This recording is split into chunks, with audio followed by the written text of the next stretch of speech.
In the direction of Conroy, and here we go. Jordan Caprice, all the gas in the world. Here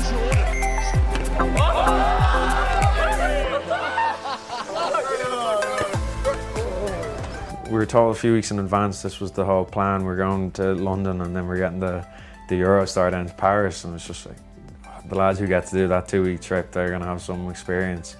A few of us were lucky enough to get through London and then get the train down to Paris. Yeah, it was like getting the train from Dublin down to Cork. Like, you ever seen the tunnel only for like 20 minutes and you think you're going to see all the fish and whatever, but it's very quick, it goes very fast. But we got down there on the Monday afternoon. I think we arrived into Paris by 4 or 5 o'clock.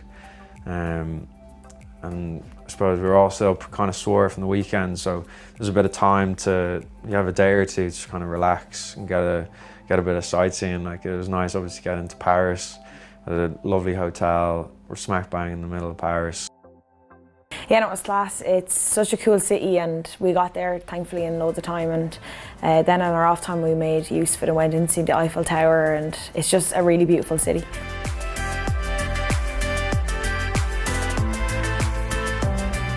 Yeah, it was cool. It was 3 or 4 levels. I've never seen anything like it. Obviously, the Paris people being creative, like, it was just winding stairs and you had to kind of walk around to find the machines, but it was very cool. Downstairs is where we kind of mainly set up for kind of a CrossFit gym it was, so it was everything you needed there, and it was very good.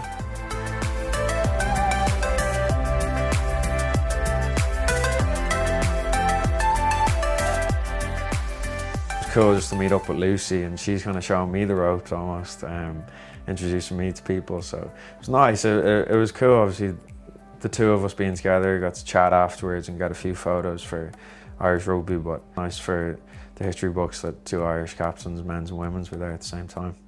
So let's finish out the season on a bang and let's really, really enjoy it, because it's special, yeah? Also, history. Ashley Baxter becomes the most capped sevens player.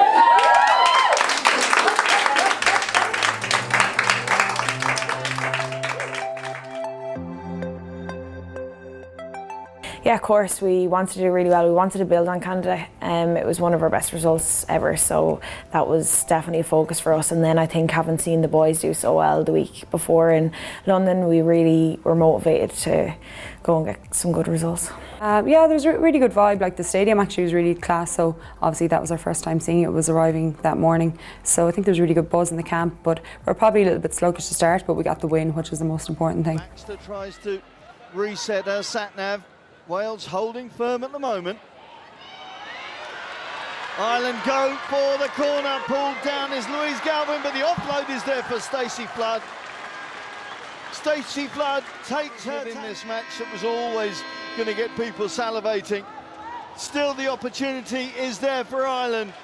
The rainbow pass is hauled in by Katie Fitzhenry. And Ireland get due reward for their ambition right at the end of this first half. Nice little sidestep there from Hannah Jones, but the ball goes loose and it's in the hands of Amy Lee Murphy-Crowe, and there's only one end to a run from the Ireland number 5. Yeah, we've played against them many times, and we knew we have them up in the World Cup as well next, so we love the opportunity to play against them as a side, and every time you know what to expect. You know it's going to be a really physical, high-paced game, and that's exactly what they brought. And with players like Scarrett and Alice Matthews and stuff, they really just came at us hard, and unfortunately they got off to a good start and we just weren't able to catch up throughout the game. Whisked out to the right, Scarrett has Fleming outside should she need her. It's a simple draw and put in for the Saracens fly. I think when you've played the 3 games, you just have to sit back and say that's what we've done. This is where we sit. Many other tournaments that would have been enough. Just that one tournament, particularly just the standards were very high, I felt, at that tournament, but like it came down to 1 or 2 points. So I think it was really positive for us to end on that New Zealand game, knowing that we had actually given that everything that we could. But the fact that it actually came down to a point or two, there's a little bit in the back of your head thinking, how many opportunities do we have to pick up either extra points or not give points away? But then you just refocus once you do find out, and you just know that you've got games to play, and that's the most important thing.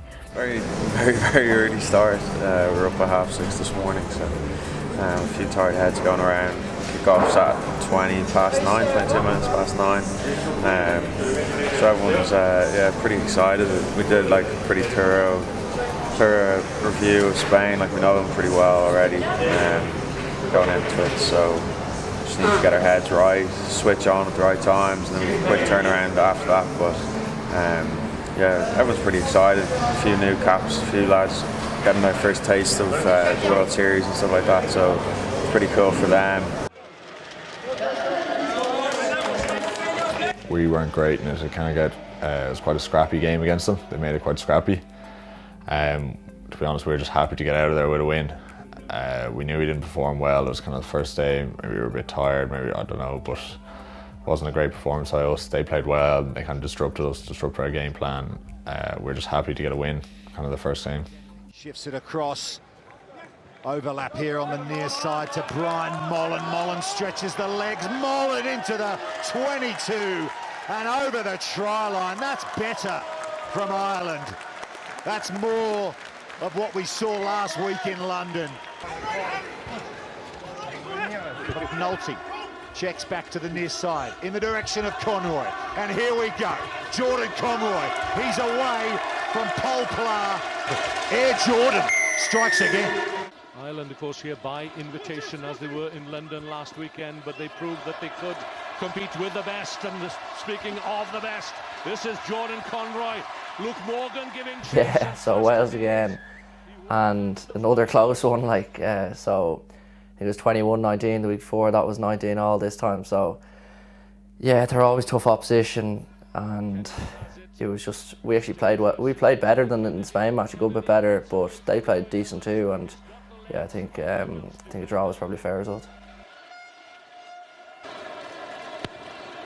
Oh, the kick is shanked, but it's tied up.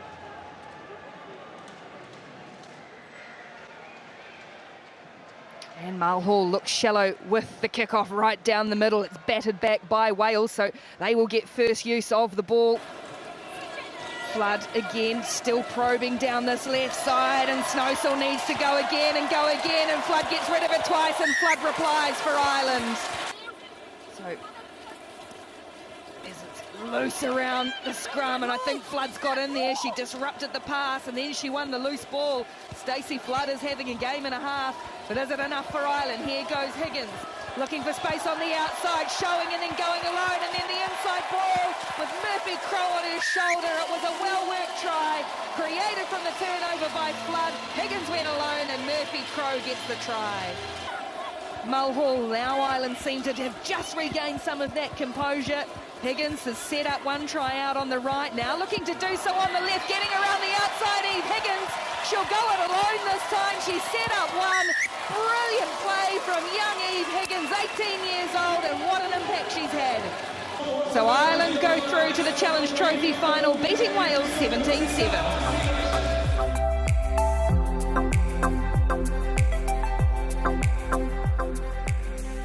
It was good getting to play them twice, because we wanted to prove to ourselves that we could do it, and to put against everyone else that we could beat Australia. And we didn't think we performed well enough in London.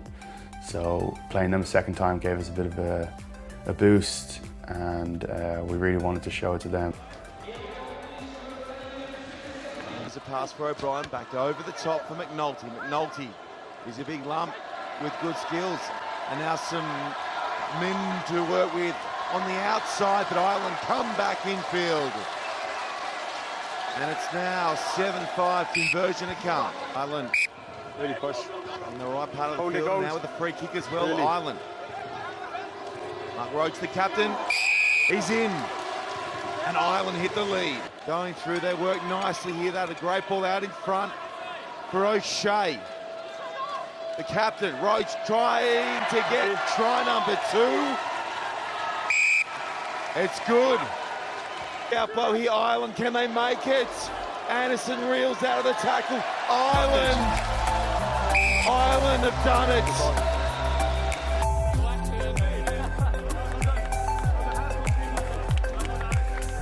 Australia was, I think, the icing on the cake for us for day one. Since they beat us in London, we kind of wanted to get back at them, and kind of getting the result we did, I think, was really kind of positive for us. We kind of felt as a squad that kind of we belong here, and that we can give it up to anyone really. And so I guess that kind of showed our character for us against Australia, and we're really kind of proud with that performance.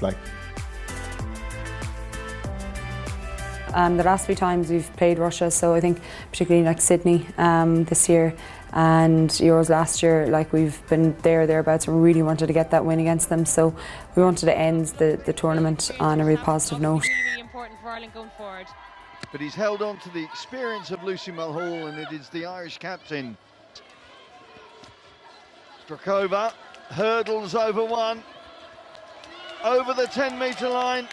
Hannah Tyrrell trying to get back, but I don't think it's going to be good enough. And let's just come up a tiny bit. Don't be too eager. You come up and you wait till you have your man-on situation, then you go straight at them. We're killing ourselves by coming up too hard and then leaving it. We're not coming up and killing it, so that means that we're leaving 2-on-1. She is bundling the ball back to Mulhall, the Irish Women's Sevens Player of the Year. Out to Amy Lee Murphy-Crowe, and Amy Lee Murphy-Crowe finds the route to market. The Tipperary Tri-Tyro does it once again. Jouet in the land of French rugby from the Irish team. Going for glory now. Oh, almost, yes, the try's there. Amy Lee Murphy-Crowe. Yeah, it was incredible. It's just a really good feeling to know that teams that we previously weren't able to compete against, now we're actually able to beat them, and that was really good for us. For me, it was just a really good team performance, and it was definitely won by our defence on the day because we were so aggressive against them.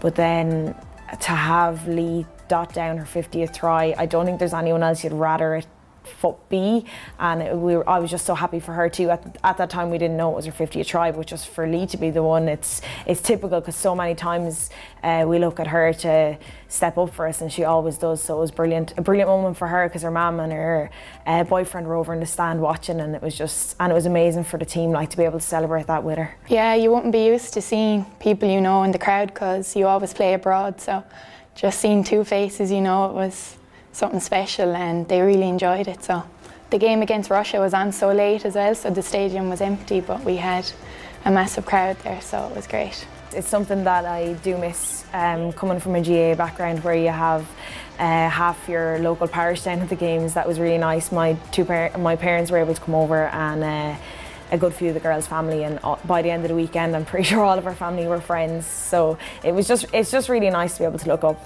to the stand, especially after the Challenge Trophy win. It was nice just having them there and seeing what it meant to them, because that's the reasons why we all do it. So.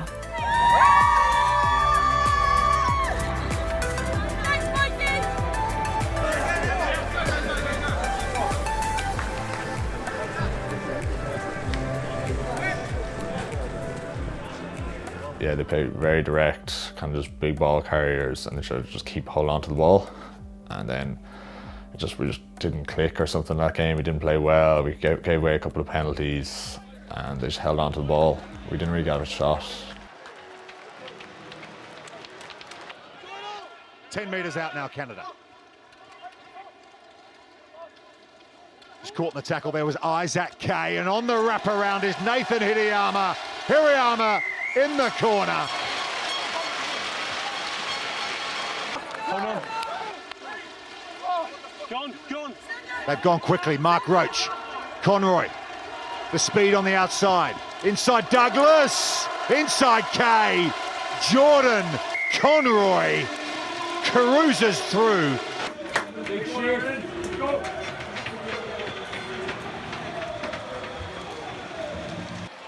retraces his steps, out it goes, this time perhaps there are men over, now then in at the corner goes. Yeah, we were down a couple of bodies, yeah, we're down to like, I think nine players or something like that at that time. Little niggles, and we just needed to mind it.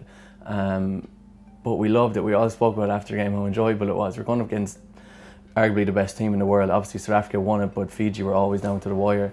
And going up people like Ronnie Stow and Jerry Tuoi and people like that, like a couple of years ago you wouldn't look at them being like, oh my God, they're our heroes, and then we're lining up against them. And the thing was, we actually put it up to them. I think it was 5-5 just for the last play before half time, and then it was 12-5 they managed to score.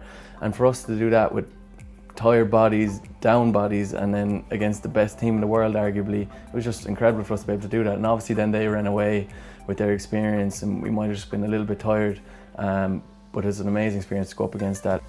In terms of in the tournament, is that like we can compete against anyone. Like we're good enough to compete. We're like all the lads in the 7 squad, that's like 1 to 23. We've 23 lads training with us, and when anyone steps in, they're able to do a job.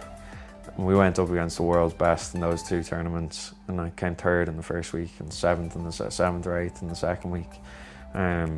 So like coming out of that, it's just hugely confidence building. It's really probably special memories for us. We'll probably never forget it. So our goal now is just, get to European Grand Prix, win that, get to Hong Kong, and get on that series and stay on that series.